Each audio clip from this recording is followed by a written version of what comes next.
Y hoy, por cierto, Sergio está justo hace un ratito, hace una hora aproximadamente, nos contaba en ese avance de las citas de la tarde, hoy el dato macro que íbamos a conocer a lo largo de esta tarde. Datos de la Universidad de Michigan, expectativas del consumidor, confianza del consumidor, expectativas de inflación también de cara a los próximos meses. Como siempre, siguiendo datos macro, Javier del Valle, ¿qué tal han salido? Efectivamente, Marta, esa encuesta de la Universidad de Michigan la hemos conocido hoy como todos los viernes cercanos al final de mes y vemos que sale la expectativa, o por lo menos el sentimiento del consumidor, en 59,2, así que vuelve a incrementar el sentimiento del consumidor, que en el anterior dato estaban en 57,7 puntos y de hecho se esperaba una mejora hasta 58, la mejora es hasta 59,2, así que una mejora por encima de lo que se esperaba en el sentimiento del consumidor estadounidense. Y si miramos ya no solo el sentimiento del consumo, sino también las expectativas de inflación, también se han disminuido las expectativas de inflación, lo cual sería un buen dato.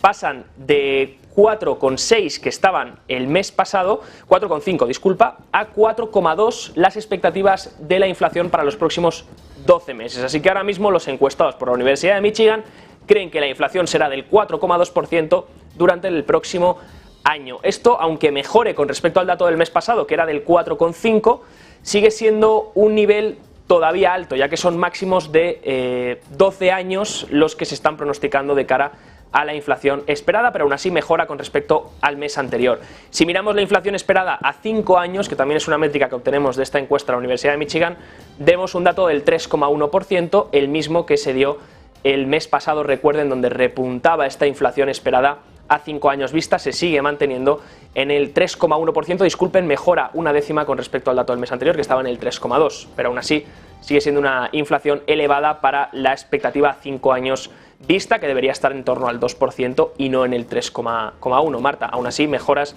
con respecto al mes anterior en cuanto a las expectativas de inflación, que disminuyen, y en cuanto al sentimiento del consumidor, que incrementa. La independencia está en nuestros genes, y solo esta libertad puede impulsar el progreso. Aunque no podemos impedir las crisis, sí podemos evitar ser arrastrados por ellas. Al confiarnos sus ahorros, está confiando en un equipo de convicciones. Desde hace más de 30 años, invertimos sus ahorros exactamente de la misma forma que invertimos los nuestros. Carmignac, investing in your interest. Ayer les hablábamos de Ron DeSantis, de uno de los candidatos del Partido Republicano a las elecciones presidenciales, y les contábamos la opinión que tiene este candidato, por ejemplo, a las CBDCs, a las monedas digitales emitidas por los bancos centrales. Y es que, bueno, ya saben que ha sido esta misma semana cuando Ron DeSantis ha presentado su candidatura como candidato a las elecciones presidenciales por parte del Partido Republicano, y hemos conocido datos de cuánto dinero exactamente ha recaudado en esa campaña, pero en apenas 24 horas. Y ha recaudado mucho dinero si lo comparamos con otras campañas presidenciales en el mismo lapso del tiempo.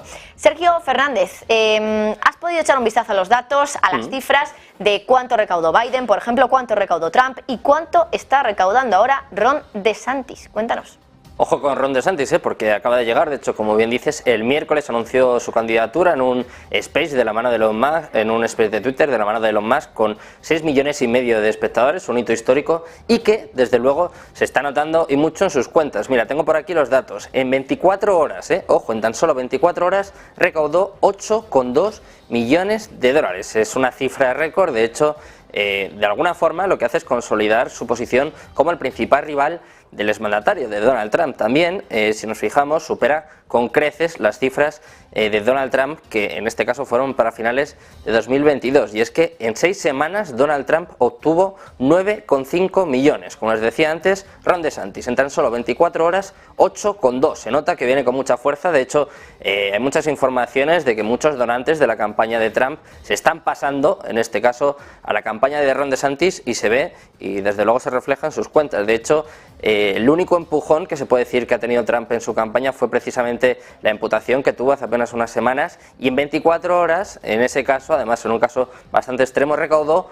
4 millones, o sea, sería pues un poquito menos de la mitad de lo que ha hecho Ron DeSantis en apenas 24. Vamos a fijarnos también en otros candidatos. Por ejemplo, el caso de Joe Biden, en 24 horas recaudó 6,5 6,3 millones. Se queda bastante lejos. También tenemos a Beto O'Rourke, que en 2019 se presentó y recaudó en las primeras 24 horas 6,1 millones. Como veis, de momento Ron DeSantis barre a prácticamente todos, pero es que además he ido un poquito más allá y tengo las cifras de la campaña de 2020, que fue la carrera presidencial más cara, más costosa de la historia, en la que Biden, ojo, recaudó 1.040 millones de dólares, mientras que Trump obtuvo 774. Y además, los asesores de Biden, su grupo más cercano, espera recaudar en esta campaña 2.000 millones de dólares. Una auténtica barbaridad, pero sobre todo lo que más llama la atención es el dato de Ron DeSantis, 8,2 millones en apenas 24 horas, superando a Biden, superando a Trump y erigiéndose como el principal competidor que va a tener Donald Trump por el lado